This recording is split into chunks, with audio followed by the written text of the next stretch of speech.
રાજ્યમાં ભાજપની સરકાર છે, પરંતુ તેમ છતાં સુરત વરાછા બેઠકના ભાજપના ધારાસભ્ય કુમાર કાનાણી સરકાર અને તંત્ર સામે છાશવારી બાયો ચડાવતા જોવા મળતા હોય છે।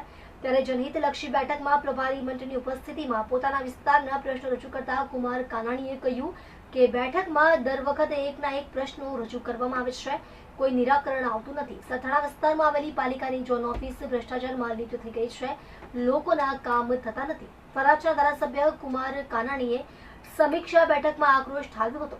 વરાછા ઝોન બી સથાણા ઝોન ઓફિસ ભ્રષ્ટાચારમાં લિપ્ત હોવાનો આરોપ કર્યો હતો।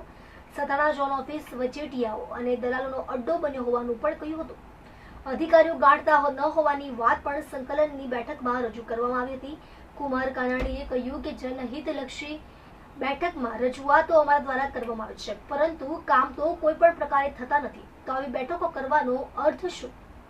અધિકારીઓ ગાંઠતા નથી। અધૂરો રિંગ રોડ ઝડપથી પૂર્ણ થાય તથા ખાડીઓના રિકન્સ્ટ્રક્ટરિંગ કરવાની રજૂઆત કરી હતી।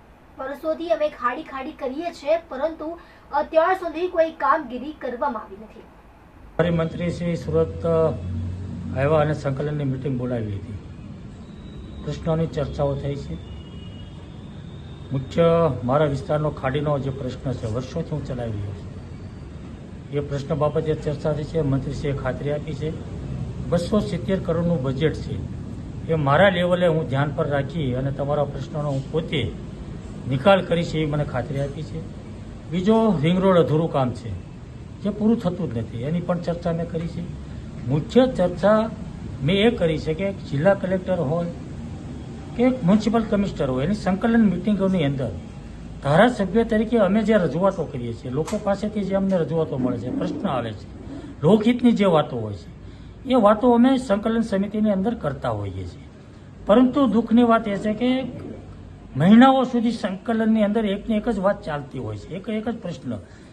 તો ધારાસભ્ય જો રજૂઆત કરતા હોય, લોકહિતની વાત હોય અને પ્રશ્નનું નિરાકરણ ન થાય, હલ ન થાય, વારંવાર એકને એક વાત કરવી પડે, તો મને લાગે છે બિલકુલ ગેરવાજબી વાત છે, અયોગ્ય છે।